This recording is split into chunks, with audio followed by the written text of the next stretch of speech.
అసలు ఆంధ్రప్రదేశ్లో జగన్మోహన్ రెడ్డి ప్రభుత్వం 10 లక్షల కోట్లు అప్పు చేసింది, 10 లక్షల కోట్లు అప్పు చేసిందని ప్రతిపక్షాలు రోజు మాట్లాడుతున్నాయి.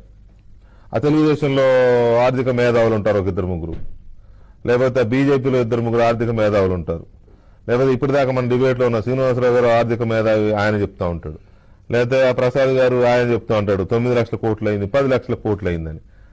నాకు అర్థం కాదు ఏంటంటే ఇవాళ కేంద్ర ప్రభుత్వం చెప్పింది ఇప్పటి వరకు 3,33,333.4 3,60,000 కోట్లకి చేరింది ఇప్పుడు ఏపీ అప్పులని కేంద్ర ప్రభుత్వం అధికారికంగా చెప్పింది.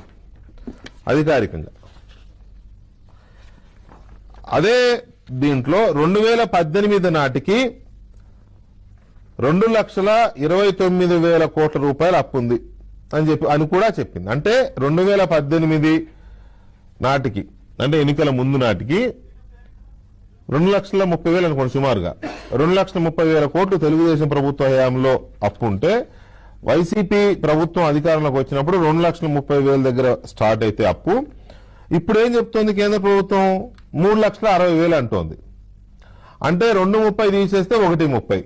అంటే ఈ 3.5 సంవత్సరాల్లో జగన్మోహన్ రెడ్డి చేసిన ప్రభుత్వం చేసిన అప్పు 1,30,000 కోట్లే కదా. 7 లక్షల కోట్లు చేశారు, 6 లక్షల కోట్లు చేశారు అని చెప్పి ఆర్గ్యుమెంట్స్ ఎలా వస్తున్నాయి అసలు? మరి ఇంత తక్కువ అప్పు కేంద్రం ఎలా చెప్పింది?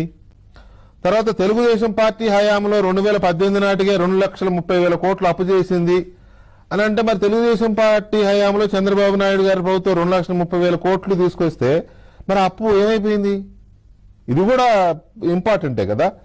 2,30,000 కోట్లు 5 సంవత్సరాల్లో అప్పు చేశారు అని అంటే ఏం చేశారు ఆ డబ్బంతా? ఒక రకంగా చూస్తే